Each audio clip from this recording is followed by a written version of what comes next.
कुत्तों के भौंकने से आरक्षण खत्म नहीं होगा। कुछ लोग मुख्यमंत्री को अवैधानिक तरीके से गाली बक गए, सरकार शांत बैठी। पर जाति के नाम पर शोषण पे शोषण होता जा रहा है, आर्थिक गरीबी के नाम पर।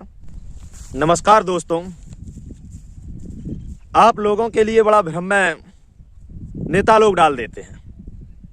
बड़े भ्रम में आप लोगों को नेता लोग डाल देते हैं, आप विचार नहीं करते हैं, उनके भ्रम में आ जाते हैं, अपना काम खराब कर लेते हैं, पढ़ाई लिखाई खराब कर लेते हैं, अपना समय बर्बाद कर देते हैं।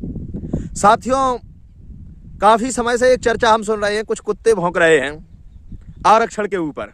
तो मैं कहना चाहूंगा कि कुत्तों के भौंकने से आरक्षण खत्म नहीं होगा और ना ही कुत्तों के भौंकने से आरक्षण बचेगा। आरक्षण खत्म करने की और आरक्षण देने का प्रावधान सरकार को रहता है, संवैधानिक है। इसीलिए संविधान को अपने हाथ में ले लें हम और आप, तो काय खोजे कुत्ता भौंकेंगे आरक्षण खत्म करने के लिए और ना ही कुत्ता भौंकेंगे आरक्षण बचाने के लिए। जिसको देखो उसको अवैधानिक तरीके से बार करता है, चाहे हमैया देख लो, आप किसी को भी देख लो, तो अवैधानिक तरीके से निरंतर बार पे बार होता जा रहा है। अभी मध्य प्रदेश के अंदर हमने देखा भाई, कुछ लोग मुख्यमंत्री को अवैधानिक तरीके से गाली बक गए, सरकार शांत बैठी। कुछ लोगों को नेता बनाना होता है, सरकार जेल में डाल देती है। तो ये समझने की जरूरत है, चुनावी साल है, चुनावी माहौल है। हमें भी निरंतर 5 वर्ष से चुनाव प्रक्रिया देखने को मिली है। 2018 भी हमने देखा, 2017 से हम निरंतर समाज के बीच में काम कर रहे हैं। बहुत कुछ हमने देखा। जो लोग पूरा ध्यान जो युवा पढ़ने लिखने में लगाते थे, उनको भ्रमित करने वाले लोग भी इस देश में सफल राजनेता बन गए। चुनाव भले ही कोई नहीं जीत पाए, लेकिन उनकी रोजी रोटी चलने लगी राजनीति से। उनने रोटियां सेक ली, सामाजिक संगठन बना के उनने रोटियां सेक ली। तो भाई हम और आप उनकी रोटियां सिकवा रहे हैं, उन्हें नेता बना रहे हैं, जबकि वैधानिक हम संविधान नहीं पढ़ पा रहे। ये हमारी कमजोरी है। हमें संविधान पढ़ना चाहिए, हमें सरकारों के नियम पढ़ना चाहिए। कौन सी सरकार कौन सा नियम लागू कर रही है, कौन सा नियम बंद कर रही है, ये हमारा कर्तव्य बनता है। क्योंकि जब हम कक्षा 5 से कक्षा 6वीं में पढ़े, उन पे जो है पहले ही पेज पे मूल कर्तव्य हमें पढ़ाए गए और हम उन्हीं पे ध्यान नहीं दे पाते। तो भाई सोचने की बात एक ही है कि हमें इनकी बातों में नहीं आना, इनकी बातों में नहीं बह जाना। हमें सरकार बनाना है और सरकार बनाने के लिए हमारे पास प्लेटफॉर्म है। इस देश के अंदर राष्ट्रीय पार्टी बहुत हैं और कौन की नीयत कैसी है वो हमारे लिए समझने की जरूरत है।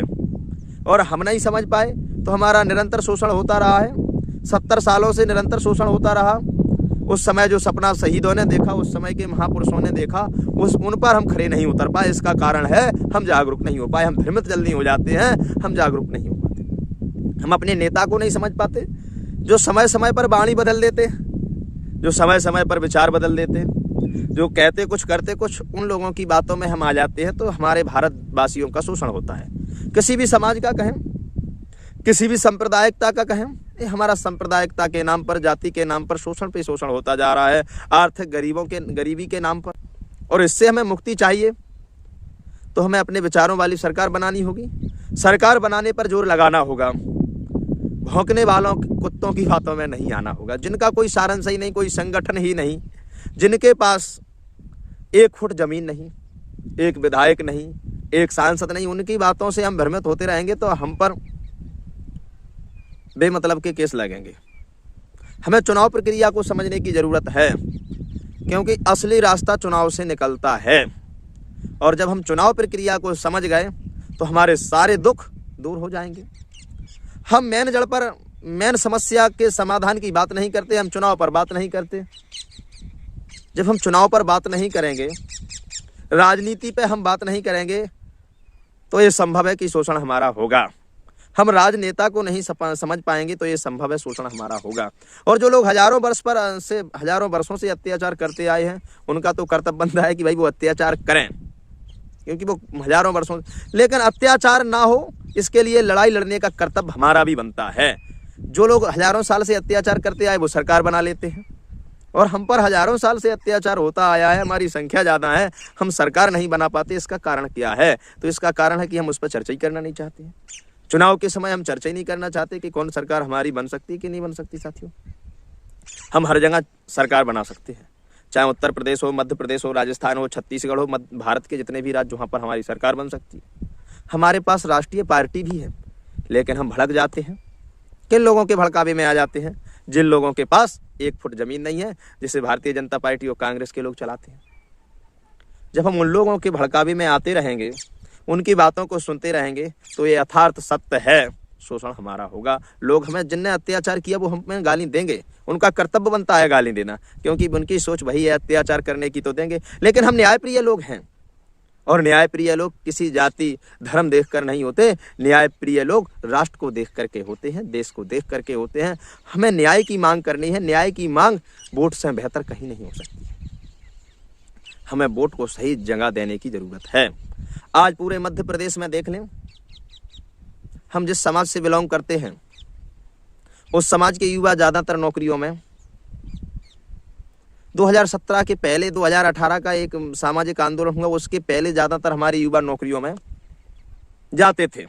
भले ही बैकलॉग के पद नहीं भरे हों, लेकिन ज्यादातर हमें एक गांव में दूसरे गांव में देखने को मिलते थे। केस लगे हमारे युवाओं पर नहीं मिलते थे। हमारे युवा प्रोफेशनल जिंदगी में मिलते थे। आज हम देख लें, हमारे युवाओं पर केस लगा। इसका कारण क्या है? इसका कारण है जिनको राजनीति करने उनने भड़का दिया, उनके हम बहकावे में आ गए, हम पर केस लग गए। भाई हमको राजनीति करनी, राजनीति क्यों करनी? क्योंकि हमें न्याय करना है, हमारे साथ न्याय हो, हम और लोगों के साथ भी न्याय करें। और न्याय की परिभाषा हम समझते हैं, इसीलिए हमें राजनीति करनी है। तो हम अपनी राजनीति न्याय के लिए करनी, हम किसी के साथ अन्याय ना करें, ना अन्याय होने दें। यही हमारा कर्तव्य बनता है, और यही कर्तव्य को हमें करना चाहिए। और इतनी ही बात को कहकर हम अपनी वाणी को विराम देते हैं। धन्यवाद।